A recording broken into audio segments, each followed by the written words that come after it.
G'day trendsetters.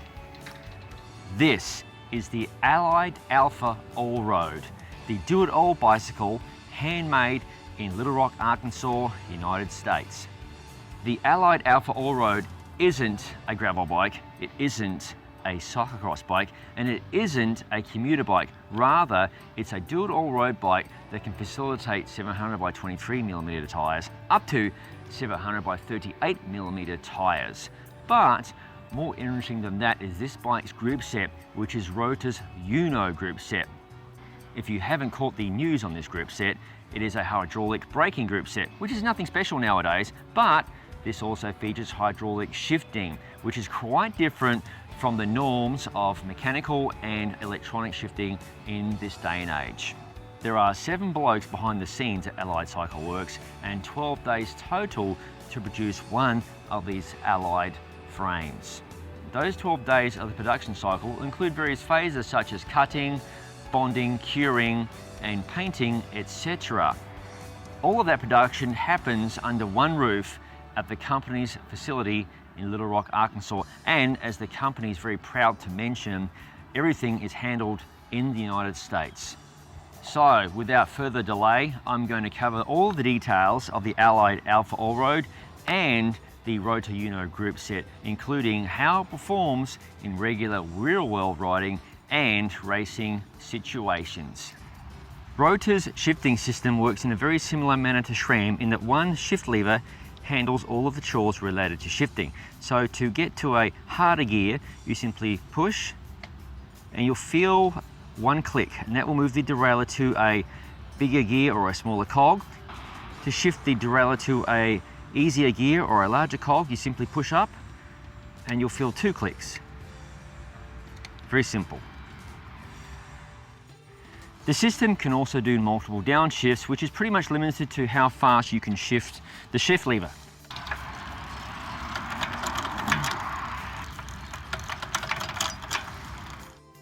The system can also do multiple upshifts up to 4 cogs at a time.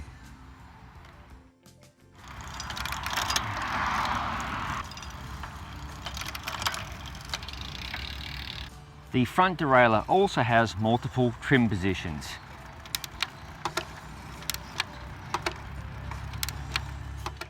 Right now the front derailleur is on the big chainring, and you can see the 2 trim positions that are available. Shifting between chainrings is very smooth and fast. So from the small chainring to the big chainring,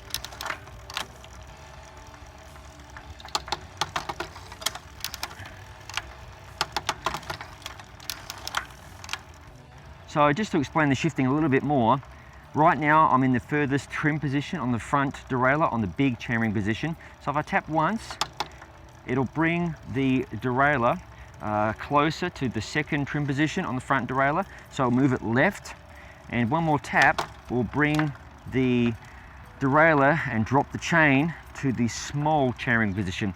Now I have one more trim position available. If I tap one more time, it'll move closer towards the frame. To demonstrate again, I shift to the big chainring. Now if I tap the shift lever once, the derailleur moves left into trim position number 1 on the big chainring. If I tap it again, it'll drop to the small chainring. That's the chain I'm talking about. And if I tap the shift lever again, the derailleur moves left for final tuning into the final position of trim in the small chainring. Pressure point adjustment, or lever feel, in terms of how much force is required to actuate a shift, can be tweaked by opening or closing the system's inline barrel adjusters. Open for a softer feel or closed for a tighter feel. The Uno rear derailleur is designed to handle a maximum cog up to 30 teeth in size. On your typical mechanical or electronic rear derailleur, you would adjust the B screw to set an appropriate distance between the cassette and top jockey wheel of the derailleur. The equivalent adjustment screw on the Uno is located here. The rear derailleur has only one limit screw adjustment, which is used for setting the top position closest to the spokes. Finally, the rear derailleur's alignment relative to the cassette is adjusted here. Like other derailleurs, it is suggested you position the chain on the middle of the cassette when you carry out this operation. Rotor's Uno system, at least the version seen here, is designed for 2 chainrings. Hence, a front derailleur is part of the package, and like its mechanical and electronic counterparts, needs to be positioned appropriately for effective shifts between the chainrings. Rotor mark a reference point inside the front derailleur cage for the vertical setting, mostly for the company's Q-ring ovalized chainrings. Horizontal alignment of the front derailleur is directly parallel with the big chainring. Finally, the front derailleur has one limit adjustment screw, which is used for setting the outer position. The group set also features Rotor's hydraulic brake calipers, which are actually rebadged Migura units, but they are very pleasing to the eye and quite svelte in appearance.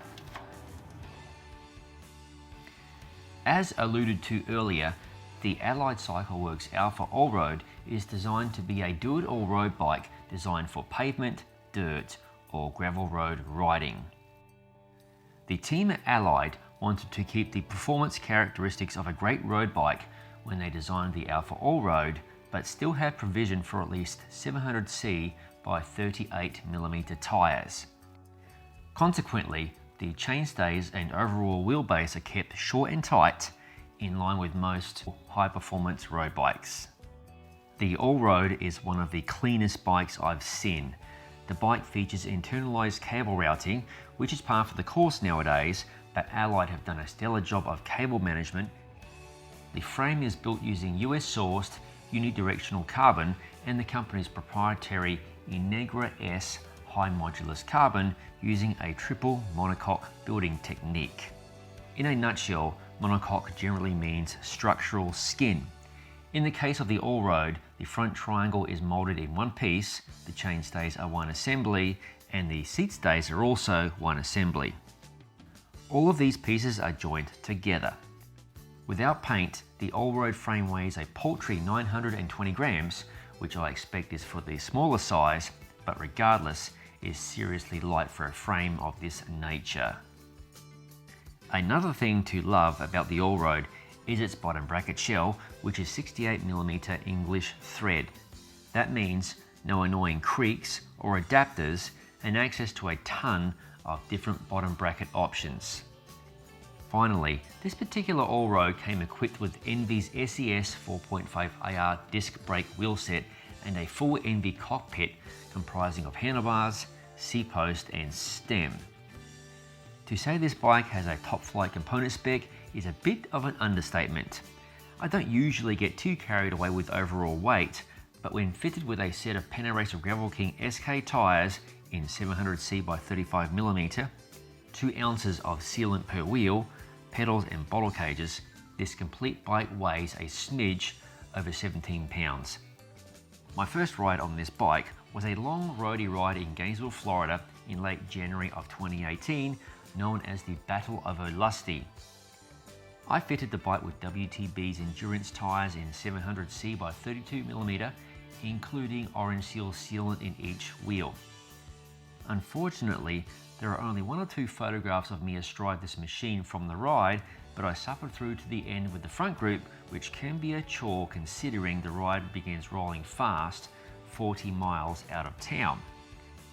I cannot attribute the Allroad for everything on that day, as I'm quite adept at hiding from the wind, but the Allroad is an absolute rocket.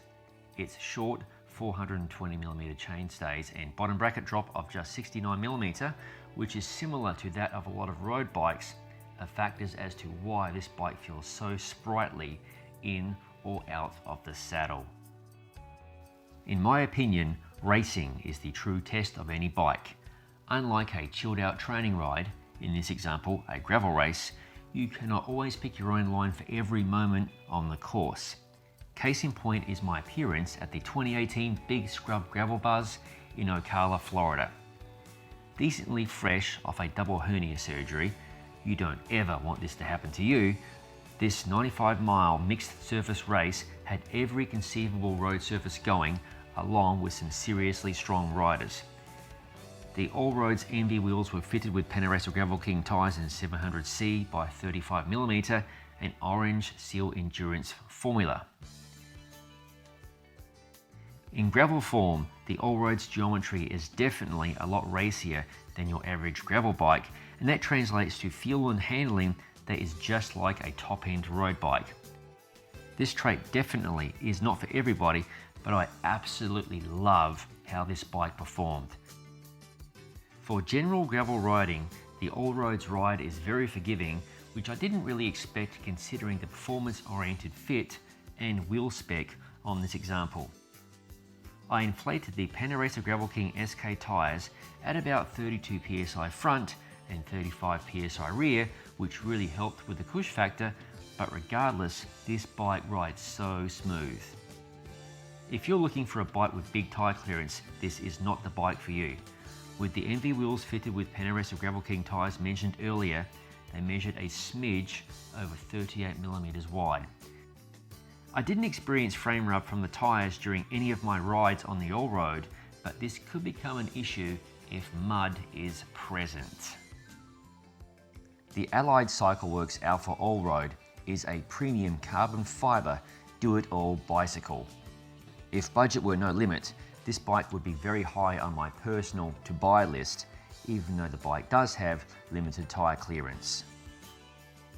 The frame and fork are both made at Allied's headquarters in Little Rock, Arkansas, which is important if you like supporting the American economy or want to put a name and face to the bike you happen to be riding. As mentioned earlier in the review, the Allroad is an absolute rocket. It is fast, light, responsive and forgiving. It drew looks everywhere I rode it, the paint is absolutely top notch and the bike stands out from the crowd. I really do not want to return it. Rotor's revolutionary Uno full hydraulic group set really complements the Allroad, and the Enve wheel set puts it over the top. Rotor's group set is a top-notch performer, but I do have concerns about its serviceability, especially for a Luddite such as myself, who has zero experience bleeding hydraulic brakes, let alone hydraulic shifters and derailleurs.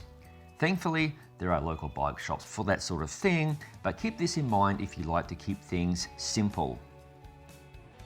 With that said, during the 3 months I had this bike in my possession, the Uno group set never missed a beat and never went out of adjustment.